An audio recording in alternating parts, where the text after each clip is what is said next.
In 2007, I traveled for the first time to Ghana. It was my first trip to Africa. And I was trying to escape from the grief of a breakup. Rashid, my friend who lives in Spain but is from Ghana, came with me along with some other friends to get to know the country and maybe get to know his community and the ways of living of the Gonja people. Little I knew how much that trip was going to change my life and the direction of my career. I can't describe with words how that trip impacted me, but I will just say that it has transformed in many ways the way I see the world. At the end of the trip, after visiting Rashid's communities, Rashid gave me cola. He said, "I can't pay you with money everything you've done for me. Just the fact that you came to see my communities, it's so empowering. I want to give you cola as a way to say thank you and that I owe you something that I would never be able to pay with money." Cola, as you can see in the image, is a seed that comes from a tree that grows around West Africa in the tropical area, and it's being used for traditional and spiritual practices. Rashid said, "Keep it with you every time you travel. It will take care of you." So every time I go to Ghana, I buy a lot of cola. Even the people that I buy the cola from, they're like, "Why do you want that much cola?" I always bring cola back to the people that I love and that I care for. And then I give cola and I say, "This is my cola. This is my way of saying thank you and I owe you." But what about the earth? Don't I owe to the earth? I owe as well, like so much. For one, like the fact that I'm here right now, it's thanks to the earth. It gave me life. It gave me so many things, even the house in which I enjoy being with other people. So indeed, this planet has done a lot to me, and I also feel I owe to this planet. So for the past 8 years, cola has certainly taken care of me. And it has inspired me to work for the empowerment of those communities and for the conservation of the natural resources that those communities depend on. I like to think that I give cola in my life by exploring solutions around one of the most fascinating and critical socio-ecological systems, that is ecotourism.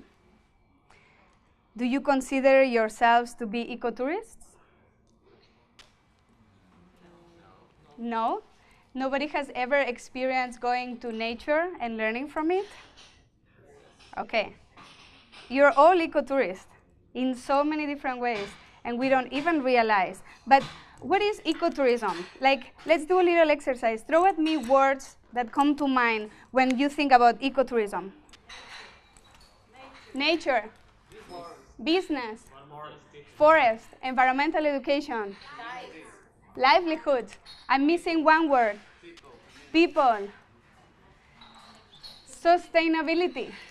One of the core principles of ecotourism is that it's a business with it's nature-based. It has a very strong educational component, but it has to be sustainable.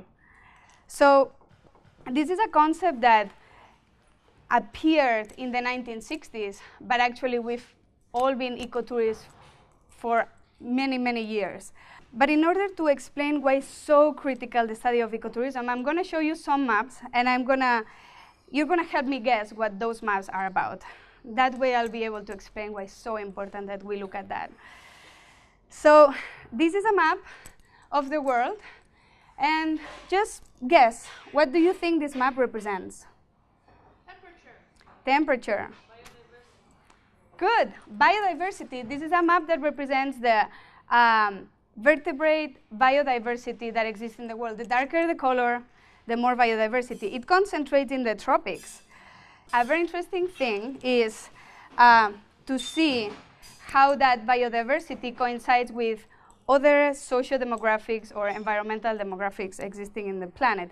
This is a map that just represents the size of the countries, and the colors just represents different regions. I'm going to show you another map following this one that it's making bigger or smaller the size of the countries according to a demographic. And you're going to have to tell me what that demographic is. So here we see the global south being like very big. What do you think this map represents? Deforestation. You're smart people. So this map represents the proportion of net forest loss that has occurred since 1990s to 2000. And if you see, it coincides a lot with the regions, the tropical regions where there's the highest biodiversity. This map here, the dot in this map represents the 50 most well-known ecologies, ecotourism sites in the world. And they are highly concentrated in the tropical areas. Looking at ecotourism is a very powerful way to find ways in which we could, I don't want to say combat, but I'm going to say combat, in which we can combat like the challenges of finding sustainable solutions in this planet. And the thing is that ecotourism has a vast potential, and it's bringing a lot of money, which we could do a lot of things, but where do you think this money is going to? Who do you think this money? Companies? The tourism experience. The ones that organize the ecotourism projects. Well, the reality is that the majority of the money, of the revenues coming from ecotourism goes to the global north, yet many of the ecotourism sites occur in the global south. There is a huge foreign investment into that. The communities might not be receiving all the benefits. So in many cases, tourism has been said to have failed to deliver its promise. And many businesses have been deemed unsuccessful. And there's many reasons for it. Some would say like access to markets is a big challenge, lack of training, etc., etc. But one intrinsic aspect is the involvement of communities. In many cases, we don't involve communities in these projects. And just following Eleanor Ostrom's design principles for common pool resources, one of the critical aspects is to get people engaged. The very same people that bear the costs of community projects, they should be involved. When you are involved in a project, you care more for it. You are invested in it. You're going to put more effort into it. So given that it's very critical to empower communities and to have community involvement, I've decided to spend the past 4 years of my life exploring community ecotourism. Besides writing 1 paragraph a week, if that happens at all, I've been exploring like 2 main aspects that I'm going to tell you now. Like one of the things that I look at is the concept of community. We have to empower communities, but it'd be foolish to think that communities are homogeneous, and in fact they are not. And there are a lot of different dynamics happening within communities, imbalances of power like gender or ethnicities. And I look at those aspects because I believe that unless we pick apart the concept of community, we won't be able to find solutions for it. When asking to different community members about, do you think minorities in the community should be involved, Rose, que sí, answer, like, I would agree to that women are involved in ecotourism, because the women have a lot of ideas that we have been using to help our husbands in the house. So they listen to us for them to be virtuous. So that is why I'm saying that if a woman is there, a woman would be able to bring ideas in order to bring development. Women are involved in ecotourism in many different ways, but one of them is in feeding the tourists. A bunch of women who are food vendors in my communities of study, they said, yes, when you talk of what the tourists would eat, people should involve women. Even those that keep shops for tourists, most of them are women. So if women are part of decision making, I think we hit the nail on the head. The problem will be solved since most of the tourists deal directly with women more than the men.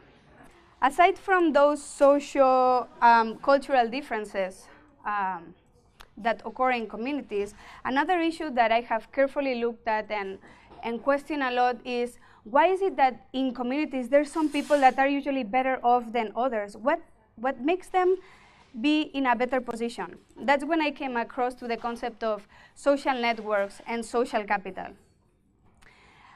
There are many definitions of social capital, but for the purpose of today, I'll just say that social capital can be seen as resources flowing through a network. So what kind of resources? Well, wealth, reputation, information, those are social resources that flow through a network that can put each of us in a different position in order to get our goals met. And so that's one of the ways I've been looking at social capital and social networks.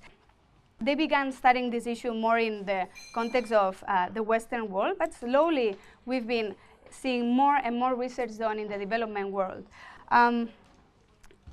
In my research, I got very inspired by those who looked into social networks in the context of community-based natural resource management. And what I've been exploring was the role of social capital and gender into empowerment of locals in community ecotourism villages. And I question if people with having more trusting relationships, with having better reciprocity principles or collaborating more, and also having certain types of networks, are these people being more empowered than others who do not show those characteristics? And that's what I've been exploring. Of course, with the help of an amazing group of research assistants like Peace, Otto, Joshua, Wisdom, and Leticia, all of them supported my research in a very critical way. For one, I don't speak the local language, so I think that that was in itself an empowering process for the communities and for the field assistants. I did surveys and semi-structured interviews in 2 communities in the Volta region of Ghana. And the results are like very interesting and somehow the way I was expecting it to be. The fact is that women definitely have very different kinds of networks than men when relating to the ecotourism project. Women tend to talk less to the leaders. Men tend to talk more to those leaders. And that puts women and men in different positions in terms of what is the kind of information that these people are receiving. Not only there's differences in the networks that men and women have, but also they are being empowered in very different ways. And although I won't go into the details of this table, the summary is that people who have more trust, collaborate more, and reciprocate more, as well as those who are better connected, they are being more empowered. And unsurprisingly, these are mostly men. Why is this important? I think that understanding the ways in which social capital empowers or disempowers people puts us in a situation in which we can use that information to promote those networks that are useful in each context. That way we'd be able to create communities that are more resilient and more equitable.